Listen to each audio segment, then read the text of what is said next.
ধারণা করা হয় প্রাচীন লিডিয়ায় যখন কয়েনের প্রচলন ছিল ঠিক সেই সমসাময়িক সময়ে চীনেও কয়েনের প্রচলন শুরু হয়, যদিও দুদেশের মধ্যে কোনো সংযোগ ছিল না। চীনের এই কয়েনগুলো ছিল ব্রোঞ্জের তৈরি, কিন্তু চীনের সিচুয়ান প্রদেশে ব্রোঞ্জের স্বল্পতা থাকার কারণে সেখানকার মানুষজন ব্রোঞ্জের পরিবর্তে লোহার তৈরি কয়েন ব্যবহার করত। এই লোহার তৈরি কয়েনগুলো ছিল খুবই ভারী এবং সস্তা।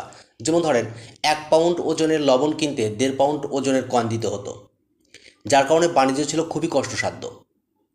995 সালের দিকে চীনের সিচুয়ান প্রদেশের রাজধানী চেংদুর এক বণিক অভিনব এক পদ্ধতি নিয়ে আসেন।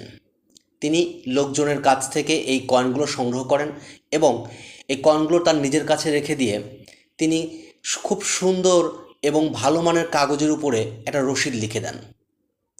পরবর্তীতে এই রসিদ দিয়ে কয়েন দাবি করা যেত।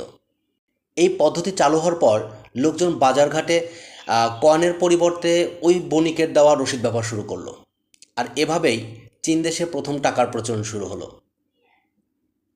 এই দারুণ তথ্যগুলো বলছিলাম মানি এই বই থেকে, জ্যাকব গোল্ডস্টাইনের মানি বইটি থেকে।